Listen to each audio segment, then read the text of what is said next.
Hello!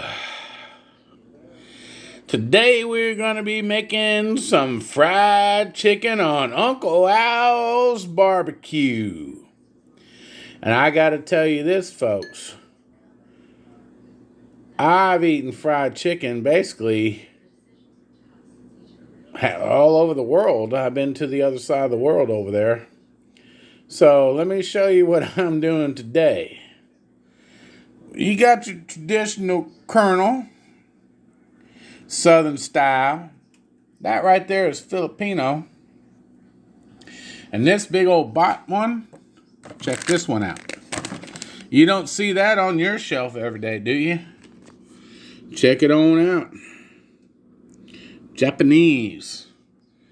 So, when you want to talk about fried chicken, the whole world loves fried chicken. And what I'm doing today is going to be basically kind of a pancake-ish type batter. And what I did is I added cornstarch and a little bit of cornmeal with Mr. Kernel and some flat out golden flour in here. And what I'm going to do is I'm going to dump some cold water in there, mix it up, and kind of make it into a very loose pancake type batter. All right. I got my oil in the pan warming up. That's traditional. I mean, really, if you're not cooking fried chicken in your pan, I know most people use the cast iron pan because it retains the heat better and all that, but I'm only going to cook 2 or 3 pieces at a time, so I don't have to worry about that. But I will agree, I think cast iron is better. Look at that. See that smoke coming up? That means that oil is about to be ready to roll. See, that's what you get with Uncle Al's barbecue. You get the experience. I mean, this oil is just warming up and burning off some of the impurities and everything. And there you go. See? And that's what you get when you watch Uncle Al's barbecue. And there's a lot of big channels out there. Millions of followers and millions of subscribers. And they don't want you to watch me because I'm their competition. Even though I'm basically a nobody. And I'm cooking off a stove that has electric burners on it. But look at that. So, anyway, I have brined the chicken, salt, pepper, and a little bit of seasoning from the poultry seasoning, and just let it sit here and brine. I put ice in there. The ice melted, and that is where we're at right now. I'm going to pull this out and dip it in there, and I will return when we are in the fryer. Well, I said I'd show you it in the fryer. I apologize, but there it is.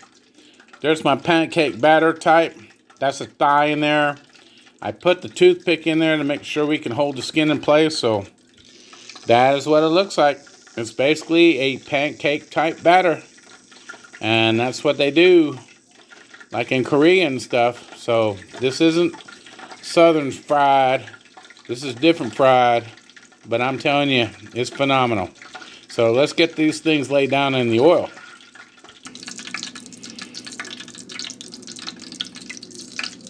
So I want to show you something. I threw some flour in there to see if your oil's ready. And my flour did not dissipate. That's a little trick. See the smoke coming off? See the smoke coming off? Even though all that, it's not ready.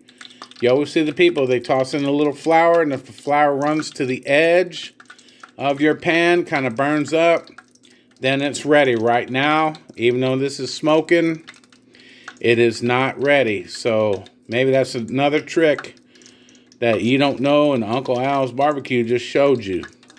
So I'll do this again. Look, I cook how I cook. I speak how I speak. I'm not trying to make this professional, but all you know is I brined that chicken. I put it in the batter. I showed you what I did. Now I'm trying to get my oil up to temperature, and it's trying to get up to temperature.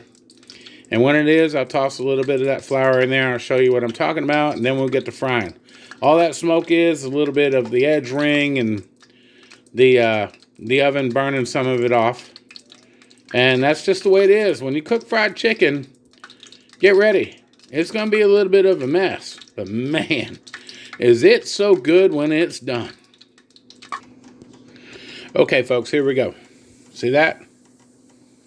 That oil is ready now. That's what I was talking about. Everybody knows that. And now we just dropped us in there a thigh and a wing. Now don't freak out when it does this, okay? Don't freak out. It's just, that's the water coming out of the chicken. Or whatever you fry, when it bubbles, that's the water coming out of it. So it's going to do that. And it's also going to drop the temperature of the oil. And that's when in about, I would say, 4 or 5 minutes when I need to flip them over. That's when the oil temperature will be lower with all the bubbles and the popping and all the snapping and stuff. It'll go down to simmering, and that's what it looks like on the old cooking shows. You know, them cooking shows don't show the mess of the kitchen. They only show the glory of the kitchen. At Uncle Al's Barbecue, we're kind of here to show you everything in the kitchen. So there we are. You know, a unique batter. And I'll flip it on over, and then I'll be right on back. Woo! Man, it smells good, though. Gotta tell you. Woo! We just got to give a little update here, don't we? There we go. Look at that. See how it calmed down a little bit? I'm telling you, man. Woo! Look at that.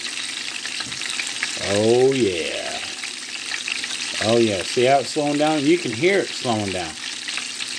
It's like minnows chasing shad and the striper come in when you're fishing on the lake, if any of y'all know what I'm talking about. As soon as all that bubbling slows down, then we get into the super serious crust, flavor, and juiciness. Okay, here we are after the flip. Now, a lot of you may have noticed this or didn't notice it, but the reason I put that toothpick in there is I wanted it to hold the skin on. Okay, so see how it's slowed down? See how it's not popping and all that?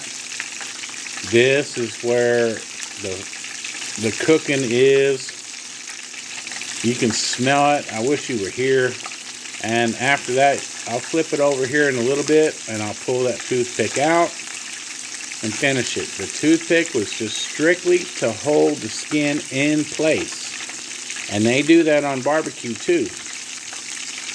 You want the skin there. It's part of protection, and it is part of flavor. But I tell you what, that chicken wing is saying, hey, I don't need nothing. So there we go. I mean, gosh, I wish you could smell this. I really do.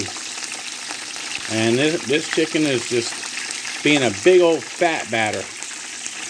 You know, all I can say is this is a different batter.